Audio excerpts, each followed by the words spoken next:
Perfect. Okay. Okay, so Recording? tell me a little bit about your journey and how you overcame yourself and how you turned what you were really good at, what's unique about you, into a business. Well, let me tell you what I've been dealing with. I grew up with undiagnosed ADHD, Asperger's, and dyslexia. So I struggled in school, I struggled socially, always felt like I didn't fit in anywhere, even in my own family. I was bullied by my brothers, my father, my mom, very ADHD, short fuse. So she and I were very codependent. You know, she was rescuing me all the time and was really the only one who showed me any kind of nurturing. And really, I had a friend here and there, but no real close social bonds. In high school is where I really discovered my sense of humor. I had an ability to mimic accents, and I copied funny lines from movies almost spot on, and people found me entertaining. So I found a social circle that way. And I was diagnosed with an aggressive form of cancer just before I graduated high school. Wow. So I had surgery for that. Then I graduated. Then I had a follow up blood test after graduation, and it turns out the cancer had spread. And so I had to have chemotherapy after graduation. That was devastating because I didn't have any support. This was back in the 80s before the internet. So after graduation, you know, all I had was a phone and I wasn't close to too many people. So I couldn't exactly spread the word saying, hey, I'm going through hell. I'd like your support. So it was just pretty much me alone dealing with this. Hmm. So that was traumatic. And I had to get some counseling to get through the anger and the mistrust and everything. And I met with a male social worker. And up to that point in my life, the guys, for the most part, that I had encountered were the bullies. Mm-hmm. Those were the ones who were mean to me. All the guys were bad guys. And now here was a man that was patient, compassionate, and it was a total paradigm shift for me. It gave me permission to show up in a way that I had been wanting to show up, but was always criticized. Wow. Bri, you're being a wuss, you're being a sissy, whatever, you're too emotional, you're too sensitive. And now this guy is being compassionate and it's empowering. And he's doing it as a profession. So to me, this was a way forward. And I even told him that. I said, I want to do what you do. And then when he saw my growth over those 2 years, he says, I think you're ready. I think Wow. you're ready for this. So we kind of finished our journey together, and I moved forward and went to college and got my master's in social work, got married, started having kids. And then when my kids were subsequently diagnosed with ADHD and Asperger's, and the school system was not doing right by them, I had to immerse myself in all the reading that I could do. I started going to the seminars, I started talking to other parents so that I could become the expert they needed me to be so that I could educate the people that were not doing what they needed to do. You're a And superhero. well, I'm not one to sit on the sidelines and be a victim because after the cancer and feeling so helpless, once I came out of that, I promised myself I would never be helpless again. Wow. So when I see a problem and I start to feel helpless, my first response is, oh no, there's got to be something I can do here to turn this around. I love that. So even to this day, I just recently started a community on a different platform. I call it Wait Village. Wait stands for We're All in This Together. And it's a community for people with disabilities and mental health challenges to come together, understanding that we are all first and foremost human beings. And this, whatever label you use to describe a unique challenge, doesn't tell the whole story about who you are. It's a piece of the story. So let's come together as human beings first and bond under that larger umbrella. Then within that community, there can be smaller groups for those specific pieces. So you can come here and talk about your bipolar. You can come here and talk about your depression, but we're also going to talk about what it means to be human beings. Because if we're going to have inclusion in society, there has to be a space where we can actually be inclusive Mm-hmm. and then take that back into our everyday lives. That's my vision for this community. And I'm doing that because I have boys that are going to be launching soon. And this society is not inclusive yet. And I can't sit at home and bitch and tell everybody else they need to make an inclusive society if I'm not doing something about it myself. Wow. So that's something that I'm doing to be part of the solution. And back in 2014, I'd been racked with pain for years and didn't know why. And I was almost bedridden at that point. I was in so much pain. And I finally got an answer that I have a inherited connective tissue disorder. Oh, wow. And it affects my joints primarily. And what it means is that the collagen that makes up my ligaments and tendons is very weak. Hmm. So what I need to keep my joints stable is 2 weeks. So my joints are wobbly. So when I stand, everything stretches instead of being supported.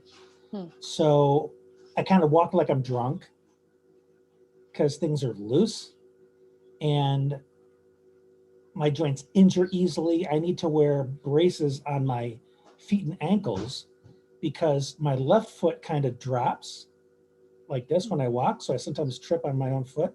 And my right foot likes to do this when I walk. It doesn't like to stay steady. Oh, wow. So it's exhausting to try and walk. So now that I have the orthotics, I can walk more, I can walk further, but I still walk like, somebody's moving the boat. So it's still exhausting, but I can walk further.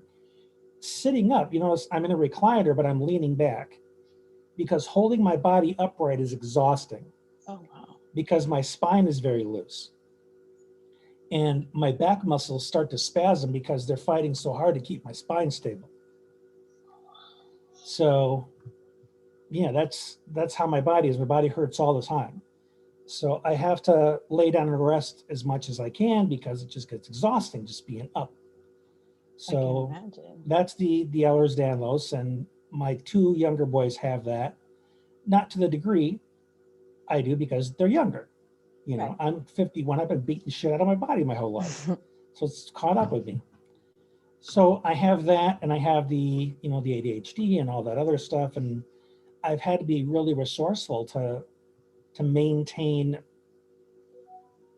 the level of productivity I want to have in order to create the impact I want to have. Yes. One, because I've still got a family to support. And two, because I want my boys to see me remaining engaged in society regardless of my challenges. That's awesome. Because I don't want to see me as rationale for making excuses for their own challenges. Yeah. I've seen that in my life before where I've had family who kind of succumbed to what the mental health issues that they're going to, and they just kind of become recluses and they can't go out, they can't talk to anyone, and it sucks, like I don't want to be like that. I need to work, even though I have some of the same things they have, I've got to work to maintain, be a part of society, like you said, because that has to be, that's important part, unity, community, and and fighting for our place in society, man. Like like you said, I'm just a human too, trying to figure it out. There are so many misunderstandings about what it means to be human that create that scenario.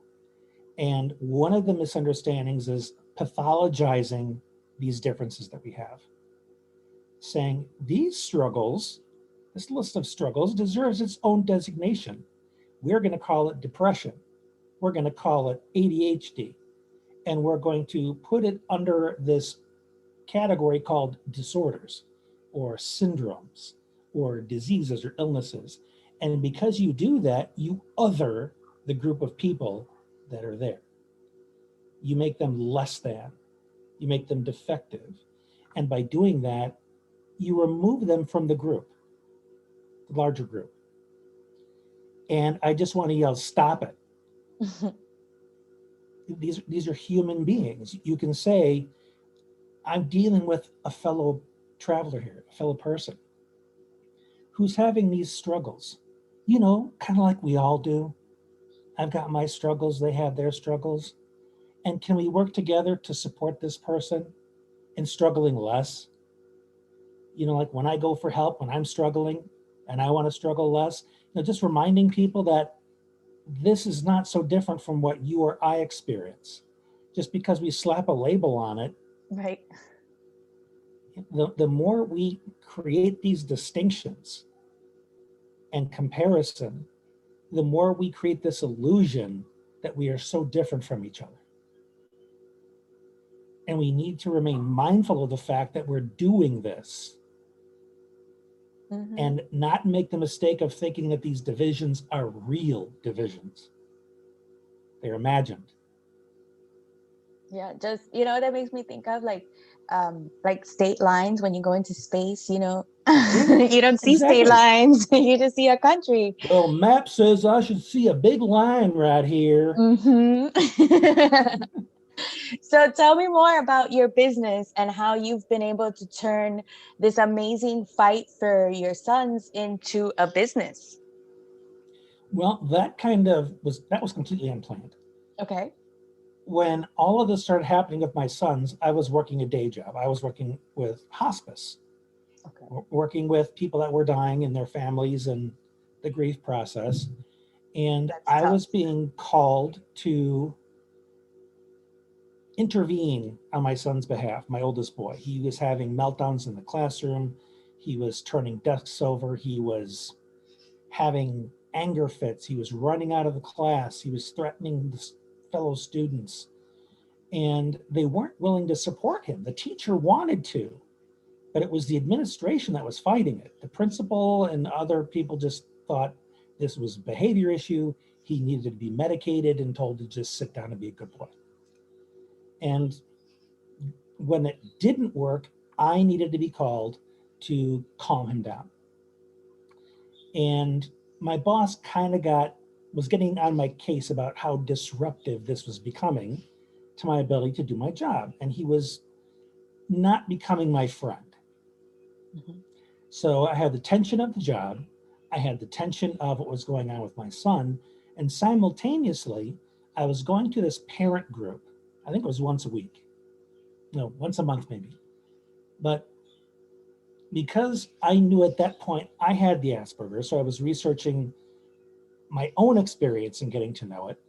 And I was also understanding my own son's perspective. Plus, I had the added bonus of being good with language. So I could articulate the experience in ways the parents couldn't, and the ways the professionals in their lives couldn't, because those professionals didn't have these experiences. Mm-hmm. So I would go to the parent meetings and I would let the parents know where they were getting it wrong and make recommendations for what they could do instead. Then they would go home and get results, and they would come back the next time and say, I got a question for Brian. And when they found out I was a social worker, they said, where's your office? We want to bring our kids to you. And I said, I don't have an office. I got a day job. I came here to get support just like you. And they said, you don't realize the stuff you've told us has given us better results than the people we've been working with for years. Wow. They said, we want to bring our kids to you and we will tell our friends. They said, you have got to open an office. And it was like, I want to say, it felt like a year and a half that they were on my case, because I never envisioned doing this. I didn't believe that I had what it took to be in practice, but that I had the leverage of these very uncomfortable situations. The day job, the boss becoming harder and harder to deal with, the seeing my boys suffer. And both of those scenarios required more time flexibility. So talked to my then wife about it, and we decided this is worth it. Let's take the leap. I found some inexpensive office space So I'd work my day job, and on the evenings, I'd see clients. Wow. And on Saturdays, I'd work half the day. And in 4 months, I replaced my daytime income, working part-time in the evenings, Wow. because those moms kept their promise. When That's I incredible, hung isn't it? when I hung my shingle, the floodgates opened. And you know what I hear in your story is you accidentally, what you did is what all the gurus tell everyone to do. You just started providing value. You just started providing value. You legitimately wanted to help them, and it turned into a business. Well, I wanted to help my son, and that is still my primary driver, is I want my boys to be okay when they leave this house. And How old are they? they're 23, 19, and 16. Oh, wow. Okay. Yeah. Handful. I was a handful at that age. Well, how At about all of now, those though? ages. So now you're Now not, you two I'm in handfuls my now? 30s now. So I'm all grown Oh, up. No. don't grow up. It's no fun. Oh no, that's one of my goals is to not grow up. I want to live like Peter Pan, you know? I Well, always you've want already got a tattoo, so you're well on your way to not growing up. I got several. I've got four. My wife, my God, I've stopped counting. She's got like 8 or 9 maybe, and she's got a sleeve started on this arm. So before I before forget. she, I yeah. have so many that I forget sometimes. Somebody's like, what about the one behind your ear? Oh yeah, that one too. By the time she retires, she's just gonna look like a walking wall of art. Oh my God, that's so funny. She just loves it. She loves her tats. So, So in overcoming yourself, you said that you learned to use everything. So, um, what I how did you like this you is basically took what you thought was the worst thing and you made it into something good that could help other people, right? this is what I really had to overcome. And Mm-hmm. this is not a one and done where once you get rid of it, it's gone forever, because insecurities have a wonderful way of resurfacing. But what I really had to address and get a degree of resolution with is this idea that I'm not good enough. Hmm. And that comes from the fact that, well, comparison, first and foremost. This Mm-hmm. person's smarter than me. This person's better looking than me. This person has better clothes than I do. And that starts in school, that starts in our families. Well, your brother got a better grade in this Yeah. class than you. How come you couldn't do it? It's always happening to us, Mm-hmm. even by people who may not intend it. And then we learn to do that garbage. Guilty. Totally guilty. Oh, hell yeah. And I catch myself doing it every single day. We're online trying to grow our reputation and our influence. And we're looking at other people who are in the same space or people we want to be like. And we see what they're doing and say, oh, they're so much smarter than I am. And they're so much better with their copy than I am. And their graphics are so much better than mine. And then we start to feel like imposters and we feel like we're not good enough. And one of the ways I reconciled that was to realize again that this comparing, they're better, I'm worse, without remembering that we all have strengths and challenges. And in that respect, we are the same. What can reinforce the misunderstanding that there are some people that are better and some people that are worse is the fact that we hide stuff from each other. Mm. We only share our best parts with the world. The highlight reel of social media, Yeah. right? People don't talk about their mistakes. They don't talk about their failures. You'd think that their life is just the highlight reel. But then you come to something like my profile, and I talk about my vulnerabilities. I talk about my fears when I make mistakes. I also talk about my successes because I don't want to give the impression that I am anything other than 100% human. Because the human experience is ultimately what we need to figure out how to live peacefully with. Because no amount of rationalization or denial or reframing is going to change the fact that there is a degree of suffering that is part of being us. Hmm. As a matter of fact, I'm reading The Subtle Art of Not Giving Up. Yeah. And one of the things that he said is we don't actually choose the goal, what we want. What we really have to choose is, what are we willing to suffer for? What do you want to suffer for? So the example he gave is like, he wanted to be a guitarist, but he wasn't willing to suffer. Like, the first thing I thought was, oh my God, the calluses, but he didn't even mention that. He's talking about, the practicing, doing the same chords over and over, packing all your equipment, finding, things to do. He's like, I wasn't willing to suffer for that, so I wasn't willing to be, a rock star. And so as entrepreneurs, like, what I'm willing to suffer for, what you're willing to suffer for is different. And based on what we're willing to suffer for is what the goal that we end up to. So what do you think about that? Do you agree with that? Oh, that makes perfect sense. When people talk about the grind, you know, they talk about they think about the successes where they're on stage getting the awards and they have the money in the sports car. Because when you see the gurus, they're showing the flash. Mm-hmm. They're in front of the Lamborghini or the big house or the pool or something like that, but they don't show you the late nights, and they don't show you the arguing with the person to pay the invoice, and they don't show you the going back and forth with the VA who didn't do what they were supposed to on time, and pissed off letters, emails from people who didn't get what they thought they deserved. Chargebacks. Oh my God, they don't show you any of that stuff, but that is so essentially part of it. And this is the point: you need to love all of it. Yeah.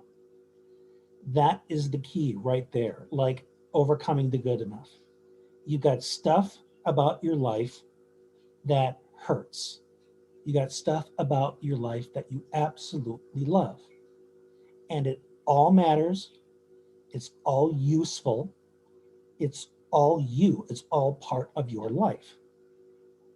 Instead of thinking, this is good, this is bad, this matters, this doesn't matter, use all of it. Yeah. And when you stop making those distinctions in comparison, Mm-hmm. and just love what you have, you can come forth in life with more authenticity, because you're not questioning, ooh, should I show this? Should I not? What are people gonna think? What are they gonna judge? Because it's just all you. And you also come forth with the understanding that if they pretend they don't come from the same place you do, they're lying to themselves. And Because they are another human thing too. that I've heard is that it doesn't matter what you do, you're going to get judged anyway. So you might as well do what you want to do. Oh, and one that I enjoy is, you can be the world's most delicious peach, and there's going to be somebody that hates peaches, Oh, there you go. because you can't please everyone, Yep. nor are you supposed to. A Mexican restaurant can make somebody a millionaire, but that doesn't require everybody liking Mexican food, Right. right? Because you just need to serve well the people that like Mexican food. Exactly. My wife and I happen to be two of them. And there's wonderful Mexican food in this town. But yeah, pleasing everyone is not something that anybody needs to be able to accomplish. Mm-mm. So any last little tidbits, anything that you want to mention at the end? Well, basically, anything that happens in your life, anything, welcome it with curiosity, I like that. and ask yourself, how can I make this useful? Because that is so much better than, man, why do I keep screwing up like this? How could I be so stupid? What's wrong with me? Yeah. Remember that it's all good. It's all helpful if you look at it through a more skillful lens. Perspective. So it all comes to perspective. Right. There's a lot of things that you've mentioned that I've wrote about in my book, actually, and I'm in the editing phases, so I'll definitely let you know when it's coming out. It's called Overcome Yourself, and one of the things that I wrote was, when something happens, when anything happens, instead of being like, why did this happen to me? Be like, how can I use this? So it was Exactly. right Yeah. along the lines of what you just said. Yes, absolutely. Perfect. Awesome. So, well, thank you so much, Brian, for meeting with me. This has been absolutely incredible. I would like for you to send me the link to your group, for the weight group that you You bet. mentioned. Absolutely. Yes, I'd like to stick around and see my people, I guess, you know. Hallelujah. Yeah. Would love to have you in there. um awesome. And then we're friends on Facebook now, so we'll definitely be in touch, right? Yeah. We'll be stalking you soon. Okay, that sounds good. And then if there's any other links that you'd like to share so that I can get them out into the world, if you have any links at all, if you have your own podcast or any principles or anything like that, I definitely would like you to send them to me so I can include them in the show notes. Sound good? I'll make sure I do that. Okay. Well, thank you so much, Brian. Thank I hope you. you have a great rest of the day, and I look forward to interacting with you more on Facebook. Likewise. Thanks so much.